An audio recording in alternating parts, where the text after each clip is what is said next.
Pues gracias, muy buenos días a todos nuestros invitados, nuestras invitadas, principalmente, gobernadoras indígenas. Muchas gracias por acompañarnos a la presentación de este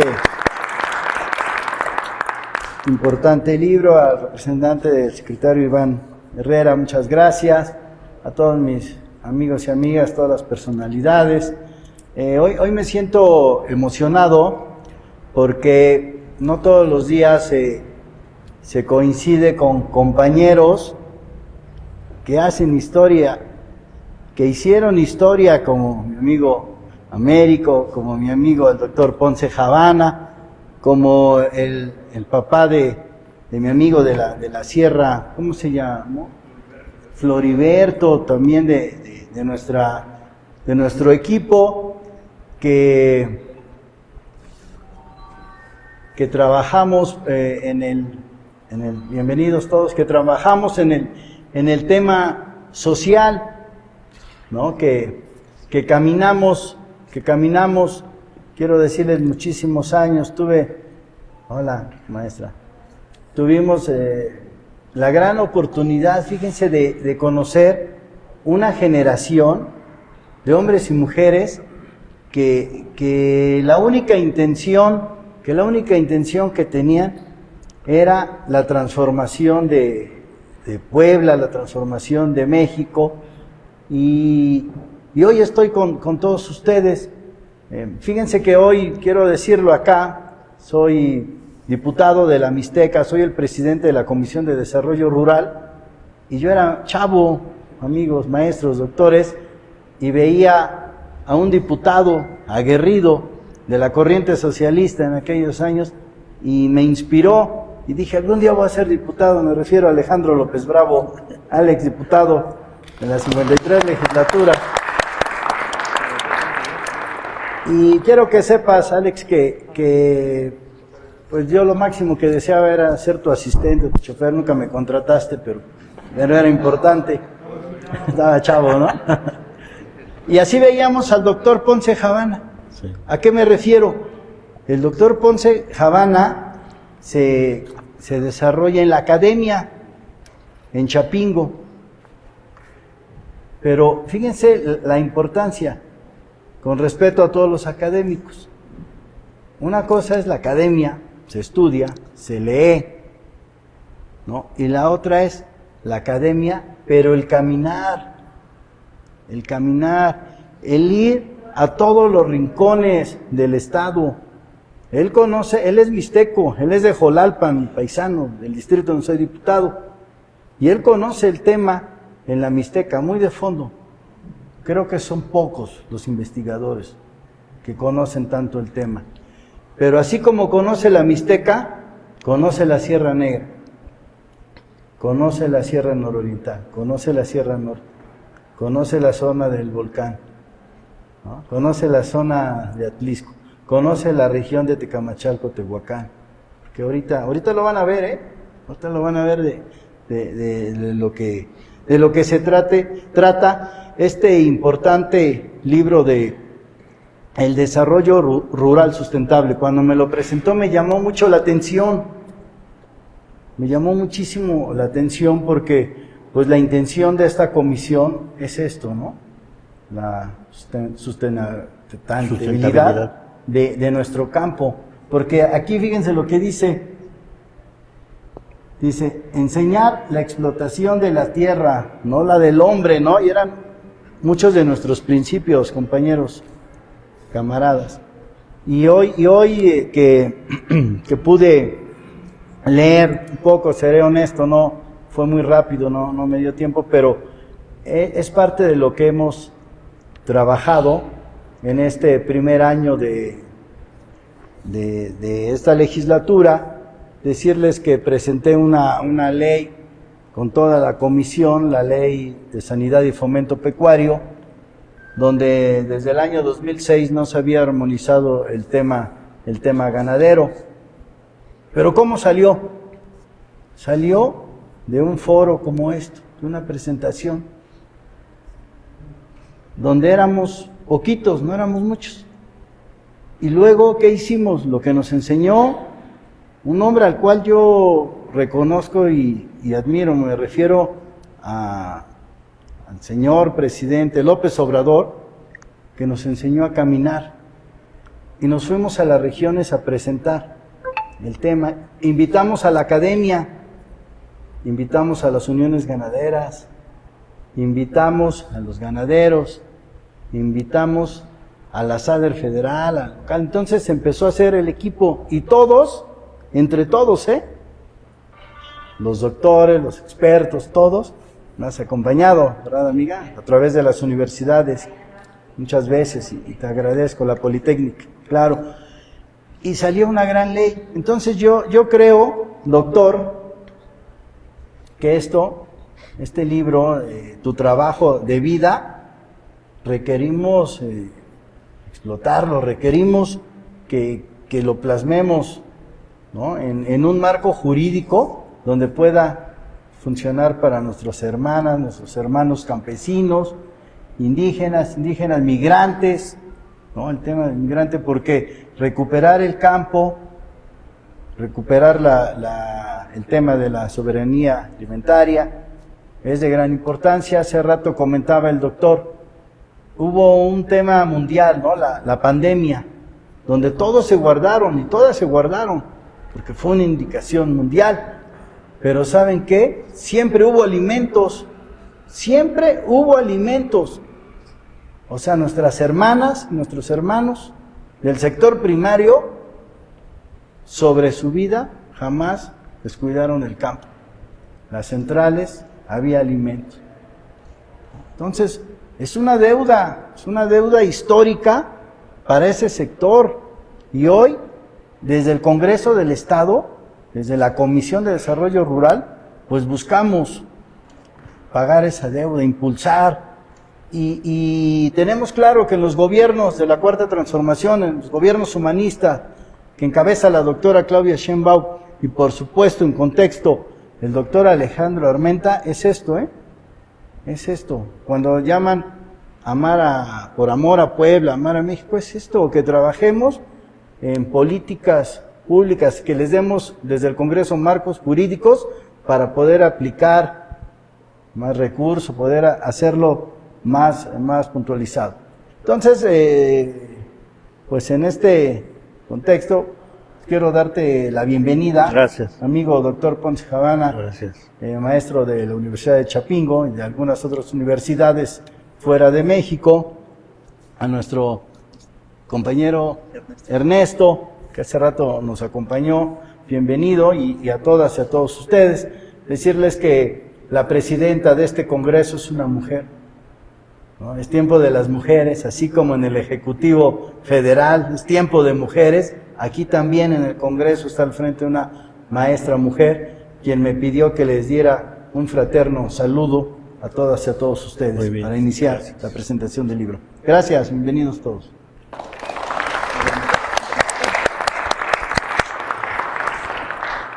Enteramente agradecidos, diputado Pavel Gaspar. Suplicamos a los amables asistentes puedan colocar sus dispositivos en modo silencio vibrador para evitar distracciones durante la presentación del libro. Gracias.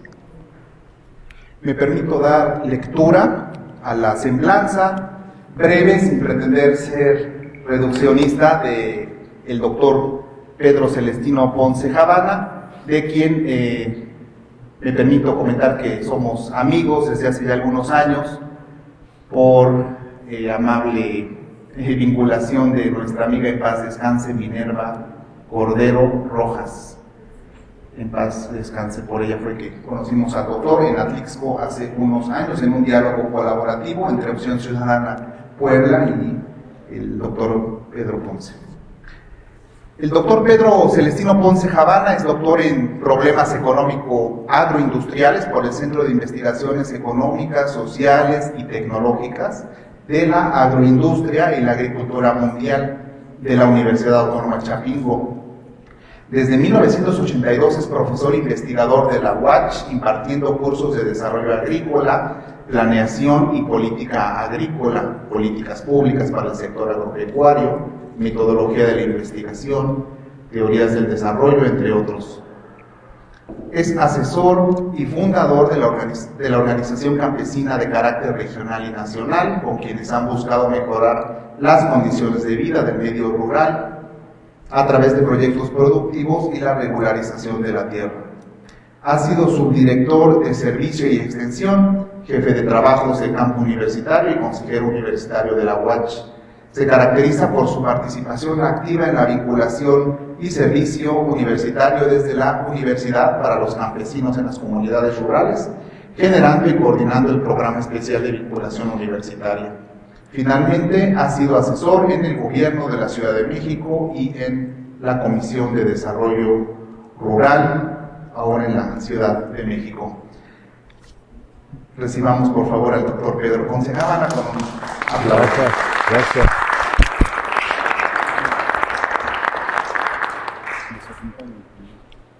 Claro, desde luego nos permitimos dar la bienvenida a los exdiputados Galdino Castillo por el Partido del Trabajo, al exdiputado Julián Rendón Tapia, también nos acompaña, y una particular mención al doctor Luis Gonzaga Benavides y Saliturri, que nos acompaña también.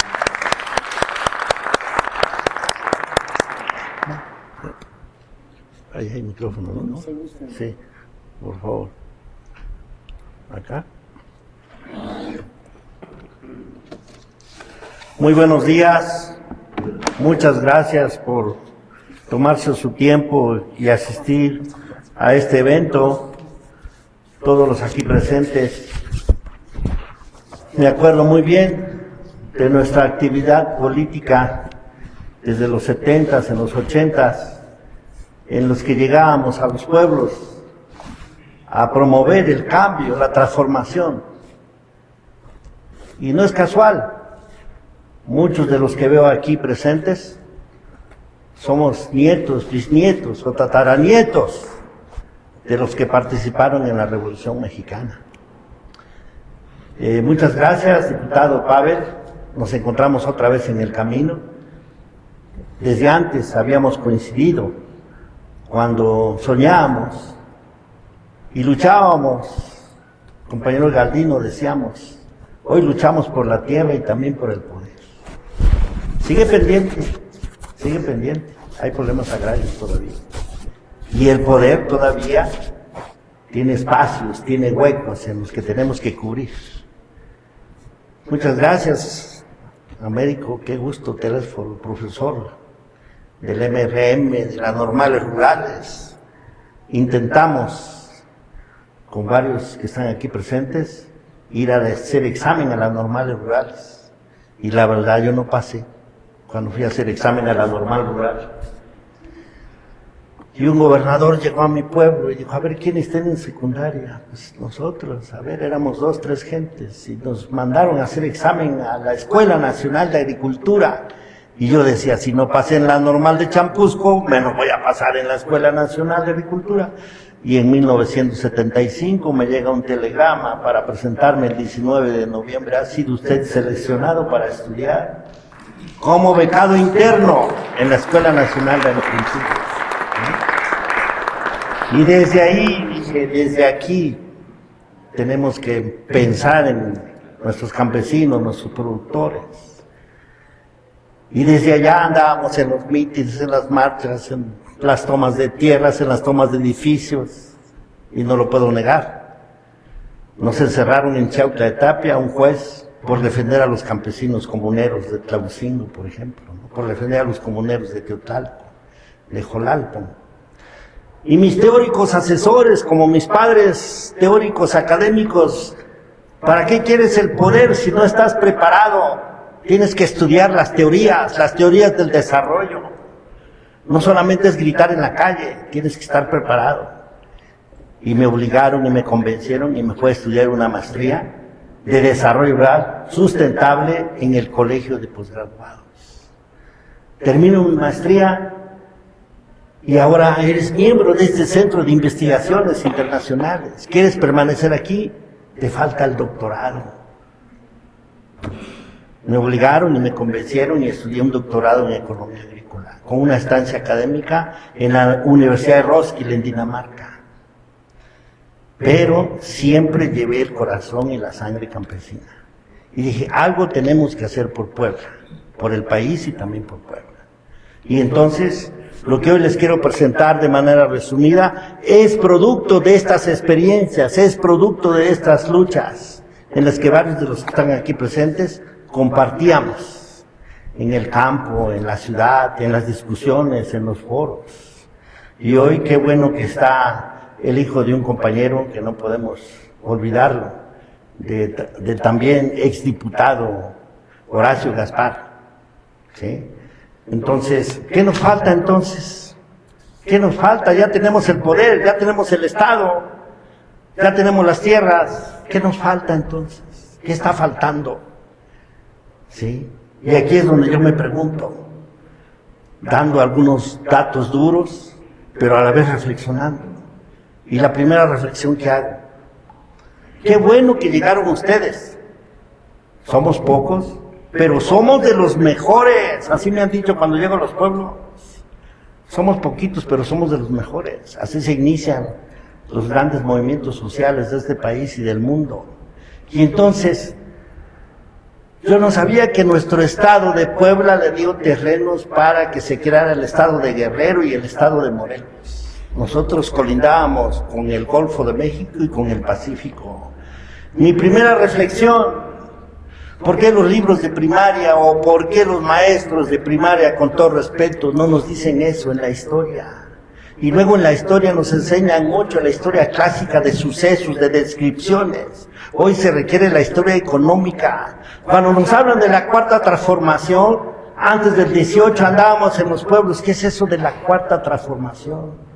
Y teníamos que explicar que desde 1810 vino una primera transformación, pero no solamente era romper las cadenas de la esclavitud, era el cambio de modelo, el cambio de teoría del desarrollo, era el mejoramiento de las condiciones de vida.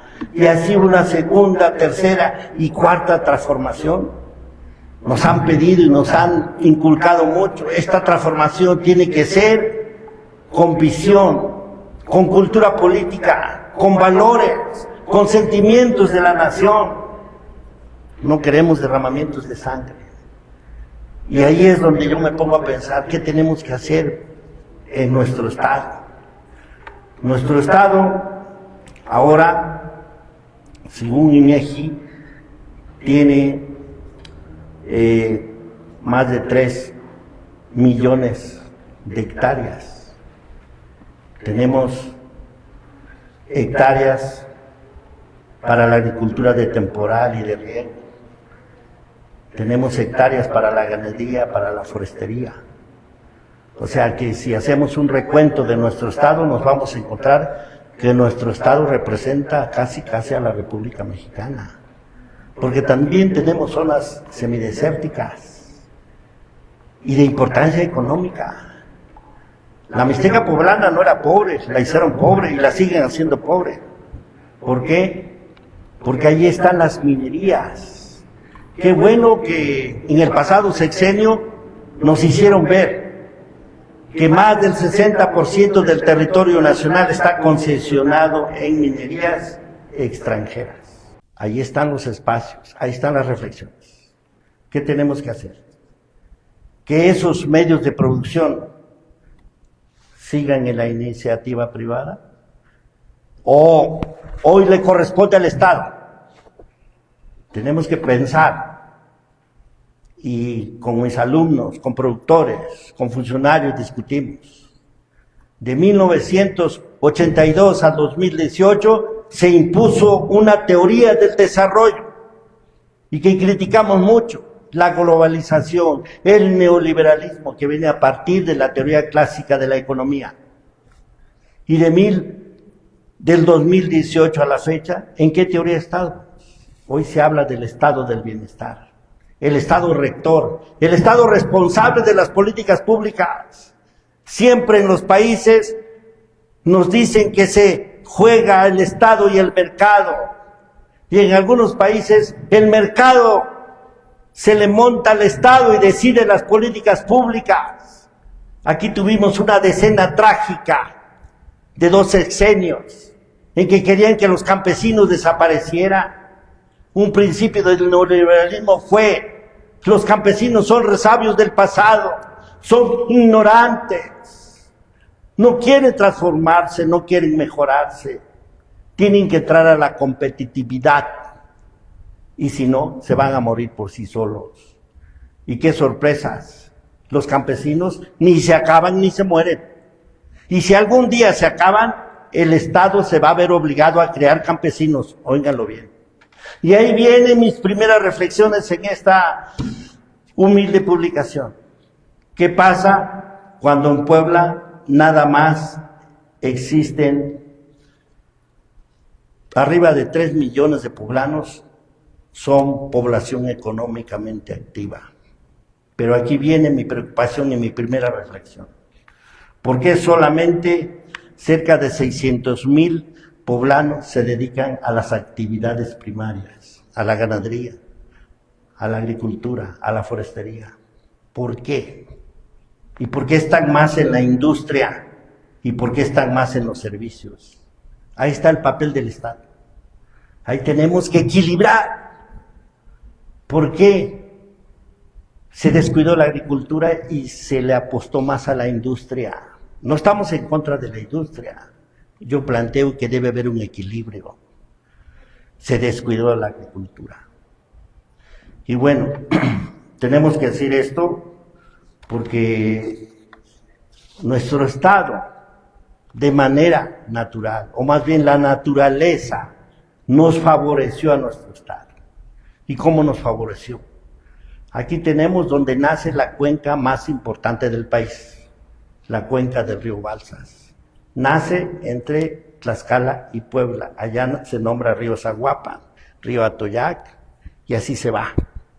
Más abajo tenemos las cuencas o microcuencas o subcuencas del río Nejapa, del río Atoyac, del río Mixteco y del río Tizaj, que atraviesa 7 municipios, pasando por Sayacatlán de Bravo y Acatlán de Osorio. La madre naturaleza nos dio estas regiones naturales. ¿Por qué no generamos desarrollo a partir de estas cuencas? ¿Por qué tenemos que obedecer el desarrollo exógeno? ¿Por qué tienen que llegar de afuera a decirnos qué tenemos que hacer? Y como reflexión o como crítica o como reclamo, basta de que el campo poblano siga siendo experimento de políticas públicas agropecuarias. Por ejemplo, cuando llega la Revolución Verde, nos dijeron que teníamos que aumentar la producción. Y sí se aumentó la producción. Pero nos quitaron el policultivo. Desde cuando llegó Hernán Cortés en Zempoala, Veracruz, nos impusieron un modelo de agricultura. Y a los totonacos les quitaron: no cultives maíz, frijol y calabaza. Mete la caña de azúcar, te va a dejar más recursos. Desde ahí viene la maldición, o desde ahí viene la imposición. Y en Puebla, el Plan Puebla, después el Plan Chiautla y el Plan Zacapuastla, donde nos imponen cultivos agroindustriales y nos imponen paquetes tecnológicos. Y en ese tiempo, discúlpeme, no había diabetes, no había problemas de cánceres. Y ahora tenemos ese problema, porque sobreutilizamos los agroquímicos. Entonces, ahí están otras reflexiones. Hoy tenemos que entender el concepto de la multifuncionalidad de la agricultura. La agricultura no solamente debe servir para dar materias primas para la industria. La agricultura nos debe generar autosuficiencia alimentaria, nos debe generar seguridad alimentaria y sobre todo tenemos que lograr la soberanía alimentaria. Y ahí es donde yo me pregunto, debemos sentirnos orgullosos, los originarios de este estado, porque Puebla aportó el maíz hacia el mundo. Y están las investigaciones profundas de antropólogos y no solamente de antropólogos, ¿sí?, de investigadores. A nivel mundial de Puebla salió el maíz a partir del teocintle, de ese maíz ramificado. Y yo me pregunto y me cuestiono, ¿por qué compramos maíz al extranjero? ¿Qué está pasando en este momento? Cuando salimos a las calles, acuérdense, compañeros, que decíamos, no vamos a comprar ni un grano de maíz al extranjero. Y ahora me da esta vergüenza decir que vamos a comprar, ¿cuánto? 22 millones de toneladas de maíz. Los otros compraban 18 y ahora vamos a comprar más. Y ahora los productores de maíz de Sinaloa, de Chihuahua, de Sonora, de Tamaulipas se están organizando. Y va a venir un movimiento nacional, de carácter nacional, porque no están de acuerdo con el precio de garantía. ¿Cuál es el precio de garantía que quieren los productores? 7,200 por tonelada. ¿Y cuánto les imponen? ¿Y qué dice el Estado? Es que viene desde la Bolsa de Chicago, porque estamos en un tratado de libre comercio. Compañeros diputados, Pavel, busquemos que el maíz nativo, sobre todo, salga del Tratado de Libre Comercio, sobre todo los maíces nativos. Esos maíces azules, morados, negros, que son anticancerífonos, que tienen anticianinas y que no le piden nada al maíz transgénico. Si en este estado tenemos 7 tipos de indígenas, deberíamos tener por lo menos 7 razas de maíz nativo. ¿Y dónde está el programa para recuperar los maíces nativos? ¿Y qué me dicen los productores? ¿Para qué quieres que siembre yo maíz morado si no pesa? Va para el mercado. Ahí entra el papel del Estado. El papel del Estado tiene que absorber esa producción y hacer toda una campaña y utilizar el concepto de los nutracéuticos. Hoy los alimentos no solamente nos deben dar nutrición, nos tienen que dar salud. Y el maíz también es saludable. El maíz se utiliza de manera integral, desde los pelos de elote para la medicina. Y ella está la variedad de maíz nativo tuxpeño en la Sierra Norte de Puebla. Y me dicen los productores, a mí no me interesa el grano. ¿Qué te interesa entonces? Me interesa el totomostle, me interesa la hoja de maíz, porque llegan los acaparadores a comprar la hoja para el tamal. ¿Y dónde están las políticas públicas que atiendan a esos productores? ¿Sí? Estoy hablando de los pueblos de Francisco Z. Mena. ¿Sí? Y bueno, en Tlaxcala, con todo respeto, utilizan el tallo y la cañuela como combustible. A lo mejor nosotros no lo necesitamos, pero ahora se utiliza para forraje. Hasta el olote lo muelen los productores para forraje. El zacate lo utilizan para forraje. Este año sí tenemos suficiente producción, pero ¿dónde están las políticas del Estado para absorber esa producción? Entonces, no solamente se trata de venirse a quejar, no solamente se trata de venir a criticar, no solamente se trata de venir a la contestataria, porque eso nos decían los que estuvieron 60 años en el poder. Sacan un programa y ya estamos contestando. No, hoy se trata de hacer propuestas. Se requiere en este estado y en este país políticas públicas diferenciadas, a partir de reconocer los factores de producción. Por ejemplo, no es el mismo costo para producir 1 hectárea de maíz en la Mixteca, tampoco es igual al que se produce en la Sierra Norte de Puebla. Tampoco es con los que producen en el Valle de Puebla. Propuestas, diputado, para que vayamos planteando, ¿o no, compañeros? ¿O se trata nada más de descargar por descargar? Cuando me dijeron, escribe todo lo que traes aquí, ¿para qué? ¿Para que se quede en el anaquel de mi biblioteca de la universidad? ¿O para que yo suba de grado? No, eso se llama investigación básica. Hoy le pedimos a las universidades hermanas, públicas y privadas, que tenemos que unirnos, pero hoy tenemos que hacer investigación aplicada. Eso se llama investigación-acción, eso se llama teoría práctica. Hoy tenemos que rebasar el constructivismo, tenemos que llegar a eso. Y que me disculpen, maestros, cuando nos prepararon, llegamos al conductismo, no te muevas, no hagas esto, la verdad absoluta la tiene el maestro. Y hoy tenemos que entender esos retos.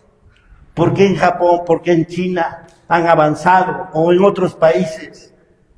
Porque el centro del estudio no solamente es el maestro, es el estudiante, es el entorno que tenemos alrededor. ¿Sí? Entonces, ¿cómo más vamos a crear estas políticas públicas? Con educación ambiental. ¿Cuándo vamos a sacar a los alumnos de prácticas desde la primaria, secundaria? No de excursión, de prácticas, para aplicar el método científico y demostrar que el entorno, o sea, el medio ambiente que tenemos alrededor, ahí tenemos que interpretar el método científico. Ese es el reto de los que queremos ser realmente profesores, y más en las universidades públicas, que estamos obligados a interpretar eso. Entonces, como ven, los retos no solamente es tener el poder, los retos es cómo ejecutamos el poder, a partir de las necesidades, de los intereses de los diferentes sectores de la población. ¿Sí?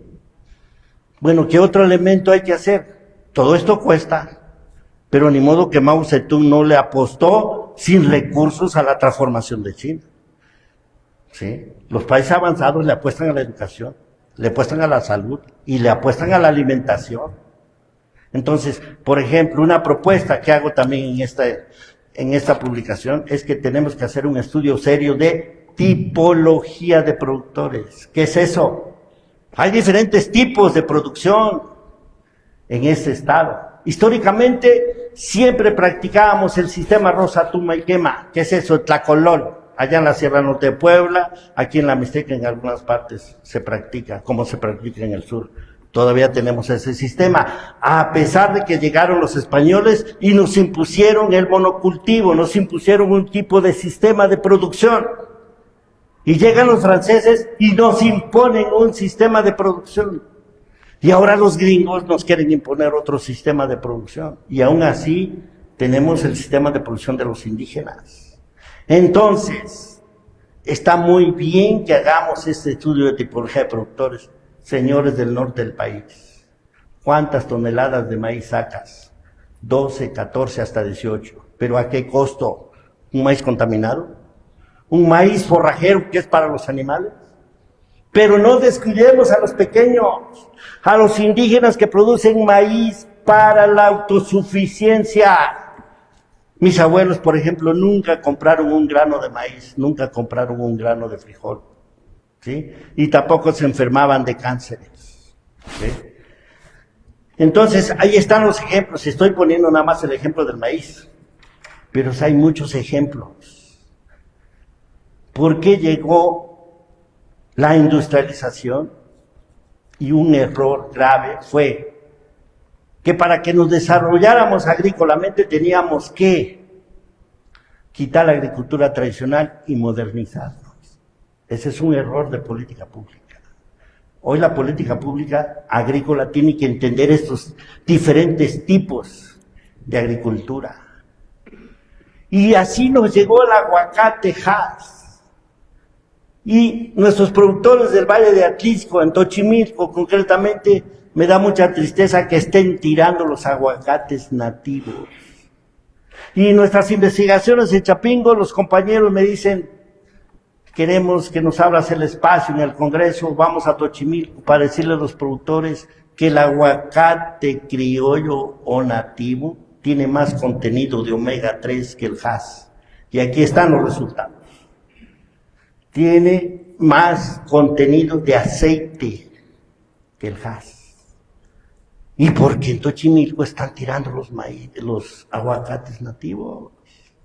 Este es un problema y el Estado tiene que enterarse, el Estado tiene que generar propuestas de cómo recuperar nuestras plantas endémicas, nativas.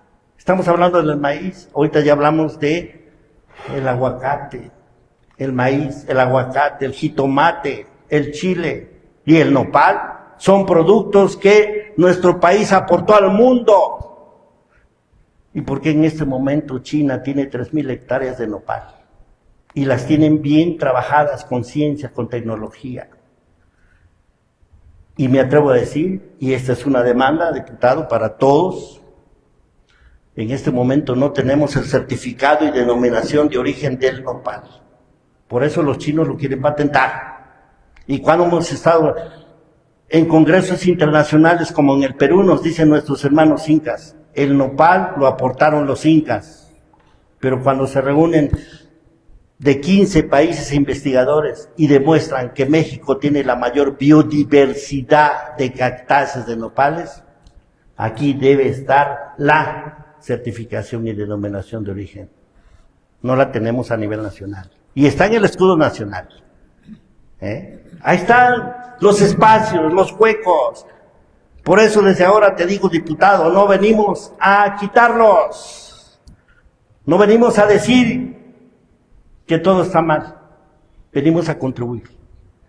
Y en esa contribución queremos que en un plano equilátero o en un triángulo equilátero participen en las decisiones de las políticas públicas agrícolas el Estado a través de las instituciones, las universidades públicas y privadas, con sus innovaciones técnicas y sociales, y los campesinos y los productores. Y un ejemplo concreto, diputado, de inmediato, y aquí hay compañeros que me pueden decir si estoy mal, urge que en este estado se eche a andar el Consejo Estatal de Desarrollo Sustentable. ¿Desde cuándo no se reúne el Consejo de Desarrollo Rural Sustentable? No hay reuniones, se requiere. ¿Por qué? Porque ahí se debe discutir esta problemática del precio de garantía del maíz. Ahí se debe discutir cuánto y cómo y cuándo producir. Ahí se tienen que discutir los tratados de libre comercio, en qué nos afectan o en qué nos conviene participar. Allí están los retos que debemos de abordar. Entonces, nuestro Estado tiene las grandes bondades de que ha aportado al país, a la nación, a través de la producción agrícola, al Producto Interno Bruto, a las cuentas nacionales, ¿sí? Pero entonces aquí tenemos que ser, por ejemplo, muy agresivos en esos programas. Y para nosotros debemos entender entonces que el desarrollo agrícola es el aumento de la producción con productividad. ¿Qué es la productividad? ¿Cómo hacer más con menos? ¿Cómo producir con calidad? Y si me meto a la producción, a la productividad ecológica, me van a criticar. En la Mixteca, cuando muchos sacan 500, hasta 1000 kilos por hectárea. En Sinaloa, bueno, en el Valle de Puebla, sacarán 10 toneladas. ¿Pero a qué costo? ¿Cómo me dejan las tierras? Aquellos que aplican muchos insumos. ¿Y cómo me dejan las tierras? Aquellos que casi no aplican insumos. ¿Qué producto me venden los indígenas mixtecos o los totonacos? ¿Y qué producto me venden los maiceros que utilizan muchos agroquímicos? Hay una palabra que se llama sistémico, y se sigue, ¿sí? Y no es casual que ahora, diputado, estén surgiendo movimientos sociales, movimientos políticos rurales, otra vez. Por ejemplo, hay una red nacional de comunidades envenenadas en resistencia. Cuando escuché el nombre yo dije, ¿otra vez van a salir a las calles? ¿Va a protestar por protestar? Pues no, están dirigidos por investigadores de la UNAM y están demostrando. Y así tenemos que caminar juntos, esa es la gobernanza. Pero entonces, ¿qué tenemos que hacer? Que hoy, como estamos en una teoría del Estado, el Estado tiene que ser rector, el Estado tiene que ser inversor, el Estado tiene que ser copartícipe, el Estado tiene que buscar las formas, tiene que reconocer los diferentes tipos de organizaciones que tenemos en nuestro Estado y sobre todo también en nuestro país. Y hoy este Estado tiene que reconocer que si por mucho tiempo nos dijeron que el ser humano es superior a la naturaleza, hay que explotar a la naturaleza, hay que sobreexplotar los recursos naturales y después llegamos al acabose de los recursos naturales. Hoy se dice por la teoría económica que tenemos que entender que el ser humano es parte de la naturaleza Ya no somos superiores a la naturaleza. Y de ahí viene el concepto del desarrollo sustentable. Este Estado tiene que ser sustentable, pero no solamente en los programas institucionales. El concepto de la sustentabilidad la tenemos que dominar todos. ¿Y qué es el sustentable? Una gran mujer en Noruega, Gro Brundtland, fue a la ONU y les dijo: no podemos seguir creciendo económicamente sobreexplotando los recursos naturales. Porque la teoría económica, la clásica económica de David Ricardo, de Borbón, nos engañó y nos dijo que los recursos naturales son inagotables. Cada año hay una primavera, cada año hay un otoño, los ríos se lavan. Por eso hay que crear un corredor industrial de San Martín Texmelucan a Puebla y aventar todos los desechos a los ríos, que al fin cada año se lavan. Esa es la teoría económica que se aplicó en nuestro país y en varios países. Pues hoy ya se demostró que los recursos naturales no son inagotables, son agotables. Pero ahí tenemos que hacer algo para recuperar el medio ambiente. ¿Y qué es el medio ambiente? No es esos cambios de clima. El medio ambiente es la relación de la sociedad con la naturaleza. Y la naturaleza tiene recursos naturales renovables y no renovables. Y por el abuso de la mano del hombre, hoy estamos padeciendo que en la Sierra Norte de Puebla hay deslaves. Y luego, ¿qué decimos los periódicos? Bueno, compañeros de la prensa, hubo un desastre natural. La naturaleza es tan mala que nos hace desastres. Hemos abusado de las bondades. Entonces ahí tiene que cambiar el concepto. Qué bueno que nuestros presidentes municipales se preocupan por las obras públicas. Qué bueno que ahora se pelean por ser regidores de obras públicas. Yo no entendía por qué. Pero nadie quiere ser regidor de medio ambiente. Y cuando les decimos que sean regidores, los presidentes los rechazan. Y cuando les hacemos un programa ambiental, mucho peor. ¿Cómo queremos entonces generar el desarrollo? Si nada más nos vamos con las obras públicas. Y cuando mucho el desarrollo económico porque instalamos una empresa. Hoy tenemos que pensar en el medio ambiente. ¿Cómo introducimos el concepto del desarrollo sustentable a esas políticas públicas para equilibrar el desarrollo? Bueno, pero ¿qué es esto del sustentable? Es como prever las necesidades de las generaciones presentes sin afectar las necesidades de las generaciones futuras. Ahí está el reto. Pero no solamente eso, y estamos, gracias diputado por este espacio, y a lo mejor ya nunca me van a volver a invitar, pero lo tengo que decir. El Banco Mundial, el Fondo Monetario Internacional nos inventó el concepto del desarrollo sostenible. Entonces nos confunde, y más cuando en los otros sexenios antes del 18, ahí van las vacas para los campesinos, son sustentables. Ah, caray, ¿cómo le hacen las vacas para que sean sustentables? Entonces nos confunde el concepto del sustentable y el sostenible. Y ahora que tuve la oportunidad de estudiar a profundidad de esto, descubrí que el concepto del desarrollo sostenible es un invento del Banco Mundial y del Fondo Monetario Internacional. ¿Qué dijeron? Se quejan por la ecología, que hemos afectado, que la economía ha afectado la ecología. Pues vamos a reconciliar, muy fácil, la economía con la ecología. Vamos a reconciliar la industria con el medio ambiente. Y de ahí viene el invento de empresas socialmente responsables. ¿Serán responsables? Entonces, pero no solamente eso, juegan con la sociedad. Y de repente nos dicen, el que contamina paga. ¿Sí? Y bueno, a este lugar es para que no fumes, el no smoking. Y ahora, pues ya no circula. De ahí vienen esos programas del Banco Mundial. Y tenemos conciencia de eso. Pues fácil. Yo puedo comprarme 2 carros, uno para resolver el problema de la circulación. Y luego cuando vamos a hacer la verificación, ¿realmente se cumple eso? Entonces, ahí están las diferencias. ¿Y por qué nosotros defendemos el concepto del sustentable? porque el sustentable viene desde abajo, tiene bases biológicas, ecológicas, sociales, y el sostenible, hasta su nombre se dice, ¿te vas a sostener en el tiempo? ¿Sí? Es sostenible, y solamente ven la cuestión económica. En otras palabras, para los que toman decisiones, y todos debemos entender cómo antes vivían nuestros antepasados, a partir de el valor de uso. Y ahora nos imponen el valor de cambio. Todo quieren que sea mercancía.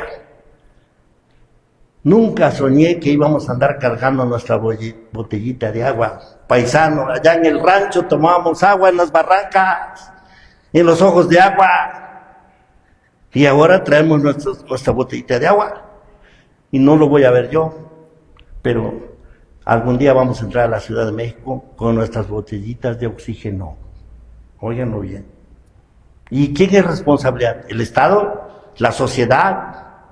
¿Quién es responsable? Todos tenemos que generar conciencia. ¿Sí? Y Puebla no se escapa. Puebla tiene que generar propuestas de alternativas. Y aquí está con lo poquito que nosotros tenemos. ¿Sí? Y entonces, ¿qué se requiere para alcanzar el desarrollo rural sustentable? ¿Qué se requiere? Organización para la producción. Y sí que hay compañeros de la Secretaría de Desarrollo Rural, y si hay compañeros del gobierno del Estado, con todo respeto, tenemos que cambiar el concepto de la organización. Nos aplican también la teoría clásica de la organización con Max Weber, el teórico de la organización. Y pobres campesinos, pobres de mis hermanos indígenas, ahí va la convocatoria y se cierra tal día. Y ahí andan buscando quien les ayude para llenar el internet. Y muchos no entran. ¿Quiénes entran? Los más aptos, los más capaces, la teoría de Darwin. Entonces, ¿dónde está el desarrollo? Hagamos una encuesta, vayan a mi pueblo y empiecen con la familia Ponce. Van a ver que los Ponces desde en tiempos de los 90 recibían hasta, ¿qué les gusta? Pro campo, 50 hectáreas. Sembraban las 50 hectáreas. Y ahora siguen igual. Y los más pobres no les llega nada. Tiene que cambiar la relación del Estado con la sociedad. Tiene que cambiar la relación del Estado con los campesinos. Eso se llama neoinstitucionalismo. ¿Sí? Y bueno, aquí hay técnicos que se dedican a hacer proyectos. Qué bueno. Si no existieran, mucho menos llegarían los proyectos para los campesinos. Tiene que cambiar esa relación. ¿Sí? Y entonces, ¿por qué se aplicó la teoría socialista de la organización en China? Donde todos los productores entran. Ahí nadie se queda afuera. ¿Sí? Entonces, son algunas de las propuestas. Basta de la organización vertical. Basta de que el campesino lo utilicemos como objeto. El campesino es un sujeto pensante, actuante. Entonces, tenemos que respetar su idiosincrasia, su cosmovisión, su forma de trabajar la tierra. Y ahí es donde tiene que entrar para auxiliarlo, no para transformarlo. Ahí están los retos que tenemos. Y este Estado tiene todavía indígenas, sí, tiene productores, minifundistas, ¿sí? Y no se mueren, resisten y van a seguir. Hay falta un programa para estos campesinos. Y estoy hablando, por ejemplo, de Sayacatlán de Bravo, de San Jerónimo Sayacatlán, de Totoltepec de Guerrero. Y estoy hablando de Huehuetla. Por cierto, nos tocó, vimos cómo ganó el primer municipio democrático indígena. ¿Sí? Y entonces, ahí están los retos, sin descuidar a los medianos y grandes productores. ¿Sí? Pero bueno, esta es la organización. ¿Qué nos falta? La capacitación. ¿Qué es capacitación? Es un proceso de enseñanza-aprendizaje en igualdad de condiciones, bajo el mismo lenguaje. ¿Cómo critico a los campesinos? Y me dicen, es que la luna llena, es que la canícula. Yo, muy técnico científico, pues yo digo que el campesino no sabe. Pues no, todo lo contrario. Sí sabe. ¿Qué es mi obligación como científico? Interpretar ¿Por qué le preocupa la canícula? Porque es una sequía intraestival, puede tardar hasta un mes. Pero no solamente eso, le preocupa porque a partir de ahí emergen las plagas y las enfermedades. Eso tenemos que interpretarlo científicamente los que fuimos a las universidades. ¿Y por qué hoy no poda? Porque está en cuarto menguante. Debe estar en luna llena. Y si me voy más a profundidad, señores, eso tiene que ver con la física cuántica. Qué bueno que ahora se habla de la reforestación. Hay que reforestar para que llueva más. Y ahí nos quedamos. Ahí falta entender la física cuántica. ¿Sí? Nos falta entender la meteorología, los tipos de nubes que llegan. Y que, por cierto, señor diputado, y todos los que nos escuchan como diputados, hay que atender a esos productores que se quejan porque las avionetas destruyen las nubes. Hay que atenderlos, ¿sí? Aquellos productores que se están quejando por los precios del mercado, hay que atenderlos. Esta es la nueva relación del Estado-sociedad.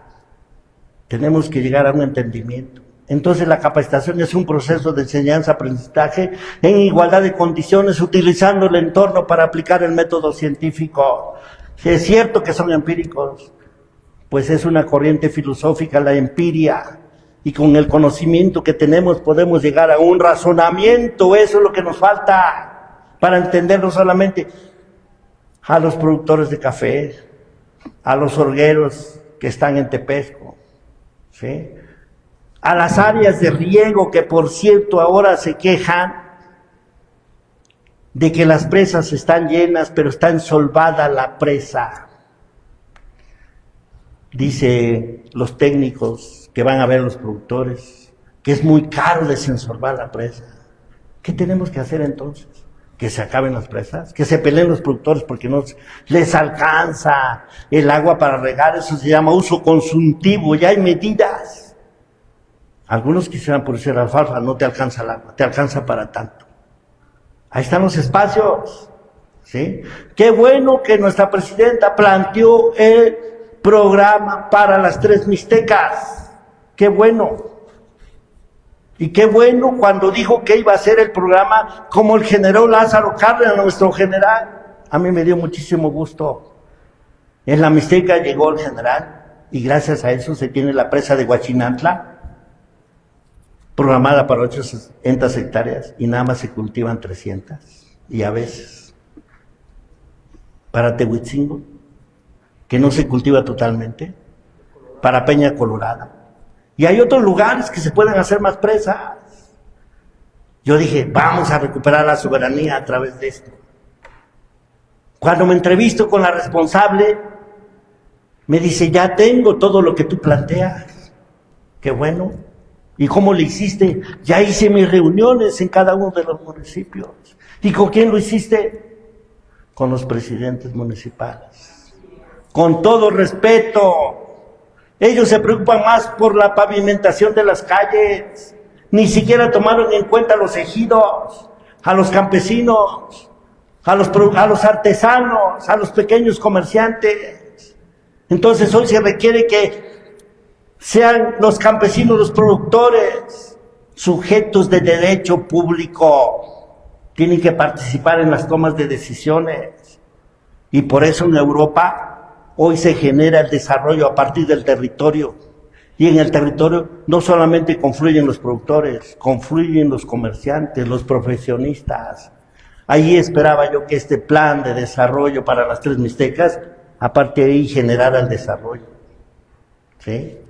Bueno, entonces ya hablamos de organización, de capacitación. Propongo que debe haber ingenieros agrónomos y grupos interdisciplinarios en cada uno de los municipios. Qué bueno que en cada uno de los municipios estén los sacerdotes. ¿Sí? Bueno, ese es el espíritu, la filosofía del espíritu, para que tengamos una buena conducta. Está bien. ¿Sí?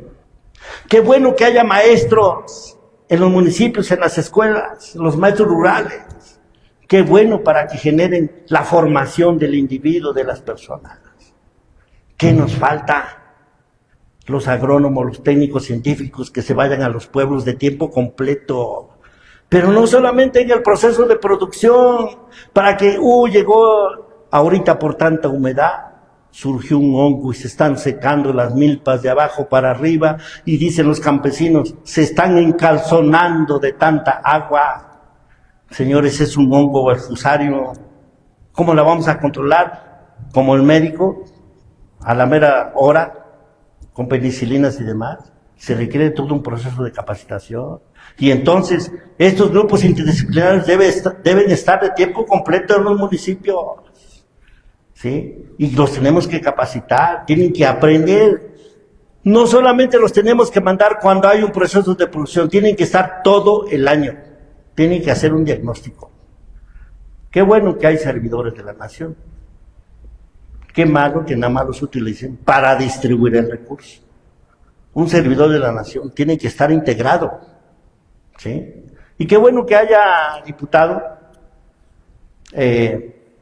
representantes de gobernación en las regiones. Qué bueno que haya representantes de salud. Pero una crítica constructiva que yo hago es que nos falta articulación institucional. Nos falta que se integren, que se articulen. Si llevamos una buena bandera, trabajamos juntos desde las regiones. Esta es parte de la política pública que considero se tiene que hacer. ¿Sí? Y bueno, ¿qué más nos falta? La investigación, ya lo dije. Pero hoy hay una metodología que se llama investigación-acción. Lo poquito que vamos investigando, hay que aplicarlo. Lo que tengamos que sacar, que sea a favor de los necesitados, de los productores. Y que las universidades no solamente hagan investigación para que subamos de grado, que se aplique. ¿Sí? Esa es la investigación-acción. Y hay teorías para eso. Y así vamos a tomar decisiones. ¿Sí? Luego entonces, a mí me da mucho gusto que este gobierno federal y estatal hoy nos estén encaminando y nos estén proponiendo que transitemos hacia la agroecología. ¿Qué es eso de la agroecología? ¿Qué es? Pues no es nuevo. La agroecología la practicaban nuestros abuelos. ¿Por qué? Porque sembraban el maíz, frijol y calabaza. Había simbiosis. Y el Banco de Crédito Rural por mucho tiempo, ¿qué dijo? ¿Te voy a dar crédito? Sí, me siembra solamente maíz. Y además ahí va el maíz híbrido. Ahí están los errores de política pública que tenemos que corregir. ¿Sí? Pero no solamente es esto. ¿Sí? Hay otras plantas nativas, como las plantas medicinales. De mi pueblo salían hasta 200 toneladas de plantas medicinales. Estoy hablando de Santa María de la Concepción, Jolalpa, el cuachalalate, la garañona, las leucaenas, el palo dulce. Se acabaron las especies, porque no hubo un programa para la conservación y reproducción de estas especies. En este momento, allá en la montaña de Guerrero, por lo menos debe haber 300 familias que se fueron a explotar la resina del copal. Se fueron el 15 de octubre y a partir del 12 empiezan a llegar. Los invito, diputado, hay que ir a Cicatlán, Puebla.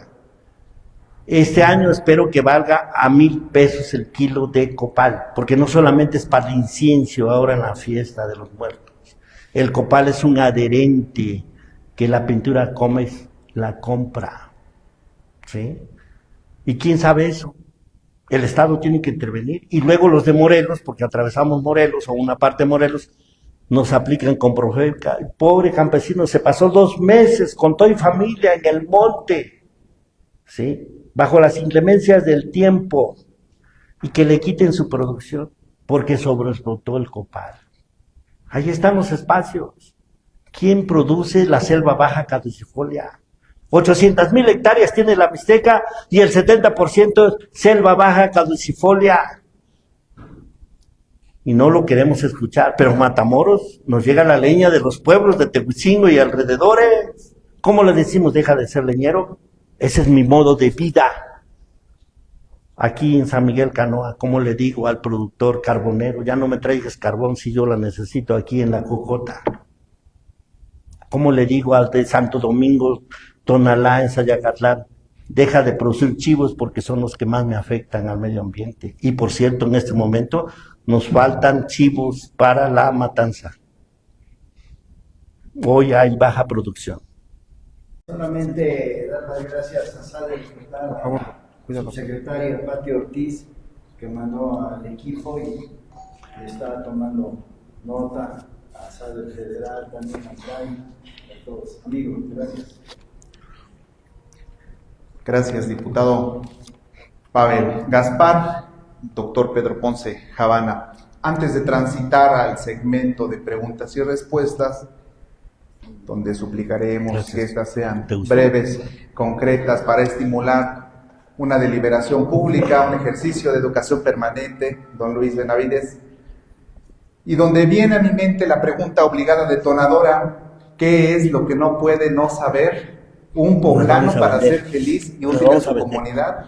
Y yo agregaría, impulsar y apuntalar su soberanía alimentaria. ¿Qué libro no puede no conocer, no leer un poblano para ser feliz y útil a su comunidad? Sugiero y propongo la presente obra. La UNESCO en noviembre de 1997 emitió una declaratoria, la declaratoria de las generaciones, de las responsabilidades de las generaciones actuales para con las generaciones futuras, noviembre de 1997. Obligado abordaje el artículo 5º y 6º, que dan cuenta de el medio ambiente, el cuidado al medio ambiente y al genoma humano y diversidad biológica. Habla específicamente el artículo 6º de que el progreso científico y tecnológico no perjudique ni dañe de modo irreversible la dignidad de la persona humana y la diversidad biológica. La propuesta en cuestión da cuenta de una estructura concreta, robusta, con datos duros a favor del rescate de nuestra soberanía alimentaria para el futuro, al menos me permito decir para lo que resta del presente siglo XXI. Y lo que todos los administradores públicos conocemos y forman políticas públicas de gobierno y de Estado tendientes a incidir en la toma de decisiones de la estructura de la administración pública centralizada, descentralizada, desconcentrada y paraestatal. Concluyo destacando que el doctor Pedro Ponce Habana coincidió recientemente con el economista, nuestro amigo también, el doctor Arturo Huerta González, en un foro celebrado en la Facultad de Economía de la UNAM, donde estuvo presente el ingeniero Cuauhtémoc Cárdenas. Es muy clara la propuesta del doctor Arturo Huerta de otorgarle al Banco de México una función social con visión transformadora, otorgar créditos al sector productivo y avanzar hacia la reducción de la dependencia. El grado de importaciones de los granos básicos, maíz, trigo, frijol, se mantiene y en consecuencia consideramos que la función social del Banco de México debe estar presente, activa, viva y en consecuencia brindar, insisto, ese financiamiento a los sectores productivos para el desarrollo nacional y apuntalar esta tan anhelada soberanía alimentaria. Considero que esta propuesta nutre, robustece lo expuesto por el doctor Arturo Huerta González y es complementaria, es una visión complementaria, tiene un enfoque de futuro prospectivo, transversal, multidisciplinaria, que cada poblano, cada mexicano debe conocer. Insisto y sugiero profundizar en la declaración de las responsabilidades de las generaciones actuales para con las futuras, de la UNESCO, la Organización de las Naciones Unidas para la Educación, la Ciencia y la Cultura, en noviembre de 1997. Es fundamental esa propuesta. Y finalmente,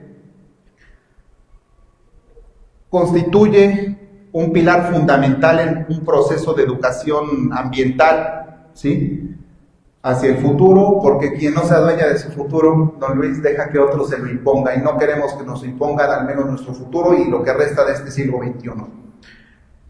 Suplicaré para quienes tengan deseos de participar, suplico con una pregunta o algún comentario también es bienvenido, no limitamos, somos impulsores de la pluralidad, la diversidad de pensamiento, donde nos enriquece cada intervención. El doctor Armando Domínguez, posteriormente al fondo con Dolya, posteriormente Alejandra. Una mujer suplicaría para que fueran dos y dos, y a mí... Alejandra y Lulú. ¿Les parece, doctor Alejandro Domínguez? Armando Domínguez. Armando Domínguez, disculpe, Zacarías Armando Domínguez Márquez, al fondo, y posteriormente con Alejandra y Lulú. ¿Les parece? Suplico las intervenciones puedan ser puntuales, precisas, para nutrir, insisto, el ejercicio de educación. Doctor, le comparto el micrófono, por favor. Muy bien. Permítame, por favor. Al doctor decano. Sí. Por favor, doctor Armando Domínguez. Está bien, estamos igual. Bien, pues felicidades, doctor. Gracias. Los ingenieros agrónomos son una personalidad en la educación. Refiero a lo siguiente: distinguidos diputadas y diputadas del Honorable Congreso del Estado de Puebla, respetables autoridades, académicos, invitados especiales y público presente. Es para mí un alto honor y motivo de profunda satisfacción participar en esta significativa reunión, en la que se presenta el trabajo titulado Desarrollo Rural Sustentable, una necesidad vigente para el Estado de Puebla, elaborado por el ingeniero agrónomo Pedro Ponce Jarana de la Universidad Autónoma Chapingo. Dicho trabajo constituye una valiosa aportación al análisis y comprensión de los desafíos que enfrenta nuestro Estado en materia de desarrollo rural.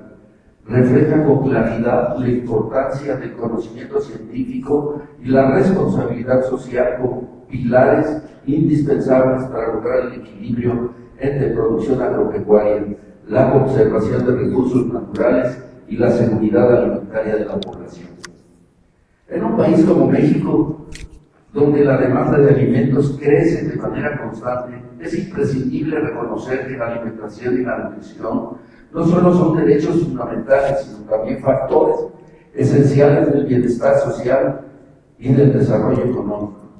Las deficiencias nutricionales y los problemas de salud asociados a la mala alimentación representan hoy un reto que exige atención urgente de políticas públicas firmes, sustentadas en la evidencia científica y el compromiso ético con la población, que el quehacer profesional del ingeniero agrónomo y del médico veterinario han sido históricamente una vocación de servicio y una respuesta estratégica a las necesidades del país. Ambas profesiones surgieron en momentos de profunda transformación política y social, cuando México buscaba soluciones para fortalecer su soberanía alimentaria y mejorar las condiciones de vida del campo. De esa visión nacieron dos instituciones emblemáticas: la Universidad Autónoma de Chapingo, cuna de la agronomía mexicana, y la Facultad de Medicina Veterinaria y Zootecnia de la Universidad Nacional Autónoma de México, ambas comprometidas con la profesión de profesionales dedicados al desarrollo del medio.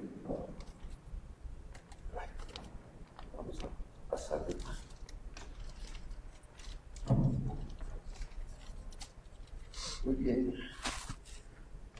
Que nunca su labor cobra relevancia. El campo mexicano enfrenta grandes desafíos que no solo podrán superarse mediante la cooperación entre el conocimiento técnico y la investigación científica y la acción legislativa responsable. En este marco, deseo aprovechar la oportunidad para expresar ante este honorable Congreso una sentida preocupación ciudadana relacionada con la preservación de nuestra memoria histórica. Me refiero al lamentable estado en que se encuentra el monumento estudiantil de 1968. Recordemos a nuestro amigo y a nuestros amigos que aprendimos juntos en las calles ese día y lo que nos costó. Pues me refiero, dicho monumento, símbolo de lucha de conciencia democrática y memoria colectiva, se encuentra en proceso de deterioro avanzado al grado de poner en riesgo su existencia misma, que desde hace más de 13 años hemos presentado propuestas formales a diversas administraciones municipales para su reubicación y conservación, sustentadas en estudios técnicos con plena viabilidad. Sin embargo, las respuestas han sido aluciendo: no tenemos recursos. Consideramos que este desinterés constituye no solo una omisión institucional, sino también una falta grave al deber moral y legal de honrar la historia que nos dio identidad como nación. Actualmente este tema es motivo de una queja ante la Comisión de Derechos Humanos, lo que refleja la importancia y legitimidad de nuestra preocupación ciudadana. Por ello, con el mayor respeto, exhorto a los legisladores de este Congreso considerar la posibilidad de intervenir para que se tomen las medidas necesarias que garanticen la preservación de dicho monumento y con ello el respeto a nuestra memoria democrática. La historia no puede ni debe borrarse. El cimiento sobre el cual construimos el futuro. Que este encuentro sirva, pues, para reafirmar nuestro compromiso con el desarrollo sustentable, con la justicia social y la memoria histórica de nuestro pueblo. Agrego, porque quiero que ustedes conozcan que el día, por lo aquí dicho, que en el Senado de la República se llevará a cabo el día 16 de octubre voces críticas para la construcción de una agenda de Estado en el maíz. El Salón de la Comisión Permanente del Senado de la República, en sus elementos de políticas públicas sustentables, y que pretende dar una protección integral a la diversidad biocultural que tiene que ver con el maíz transgénico que tenemos muy estudiado y al cual me honro pertenecer al equipo de investigación. Felicidades, un gran evento que tiene dos cosas muy importantes.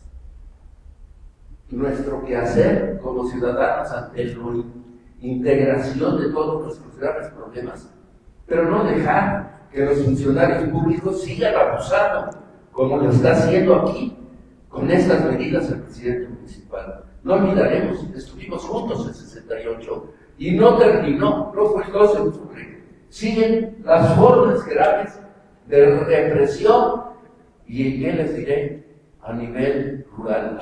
Graves, fuertes y constantes. Gracias por su atención.